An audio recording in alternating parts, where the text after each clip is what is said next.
schemes of the government. It has been our endeavour to simplify taxation.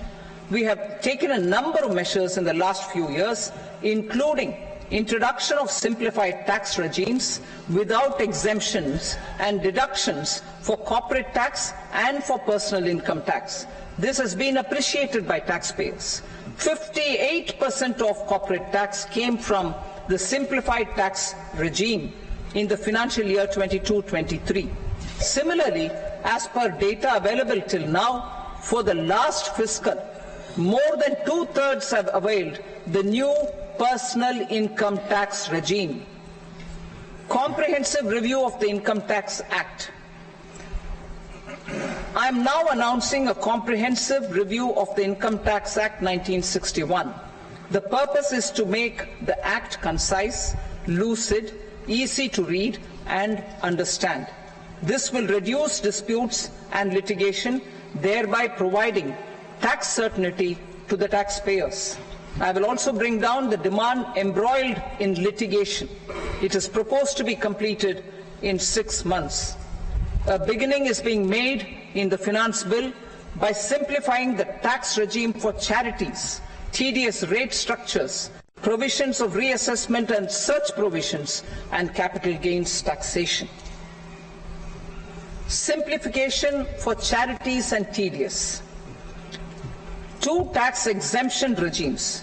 The two tax exemption regimes for charities are proposed to be merged into one. The 5% TDS rate on many payments is being merged into the 2% TDS rate, and the 20% TDS rate on repurchase of units by mutual funds or UTI is being withdrawn. TDS rate on e-commerce operators is proposed to be reduced from 1 to 0.1%. Moreover, credit of TCS is proposed to be given in the TDS to be deducted on salary. Further, I propose to decriminalize delay for payment of TDS up to the due date of filing statement for the same. I also plan to provide a standard operating procedure for TDS defaults and simplify and rationalize the compounding guidelines for such defaults. Simplification of reassessment. I propose to thoroughly simplify the provisions for reopening and reassessment. An assessment hereinafter can be reopened beyond 3 years from the end of the assessment year only if the escaped income is 50 lakh rupees or more, up to a maximum period of 5 years from the end of the assessment year. Even in such cases, a time limit of 6 years before the year of the search, as against the existing time limit of 10 years, is being proposed. This will reduce tax uncertainty and disputes. Simplification and rationalization of capital gains. Capital gains taxation is also proposed to be hugely simplified. Short-term gains on certain financial assets shall henceforth attract a tax rate of 20%, while that on all other financial assets and all non-financial assets shall continue to attract the applicable tax rate. Long-term gains on all financial and non-financial assets, on the other hand, will attract a tax rate of 12.5%.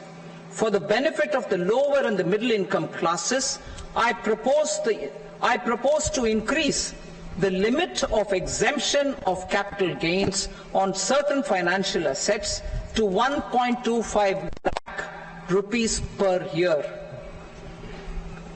Listed financial assets held for more than a year will be classified as long-term, while unlisted financial assets and all non-financial assets will have to be held for at least 2 years to be classified as long-term. Unlisted bonds and debentures, debt mutual funds, and market-linked debentures, irrespective of holding period, however, will attract tax on capital gains at applicable rates. Taxpayer services. All the major taxpayer services under GST and most services under customs and income tax have been digitalized. All remaining services of customs and income tax, including rectification and order giving effect to appellate orders, shall be digitalized and made paperless over the next 2 years. Litigation and appeals.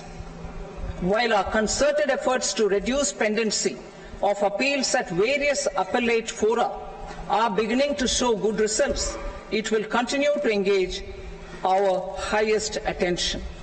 To dispose of the backlog of first appeals, I plan to deploy more officers to hear and decide such appeals, especially those with large tax effect.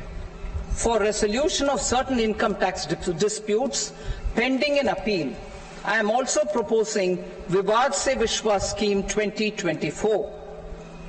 Further, I propose to increase monetary limits for filing appeals related to direct taxes, excise and service tax in the tax tribunals, high courts and Supreme Court to 60 lakh rupees, 2 crore rupees and 5 crore respectively, with a view to reduce litigation and provide certainty in international taxation.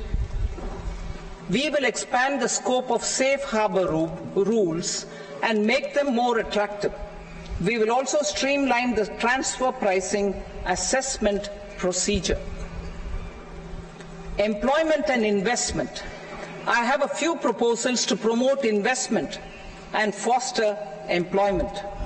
First of all, to bolster the Indian startup ecosystem, boost the entrepreneurial spirit, and to support innovation, I propose to abolish the so-called angel tax for all classes of investors. Second,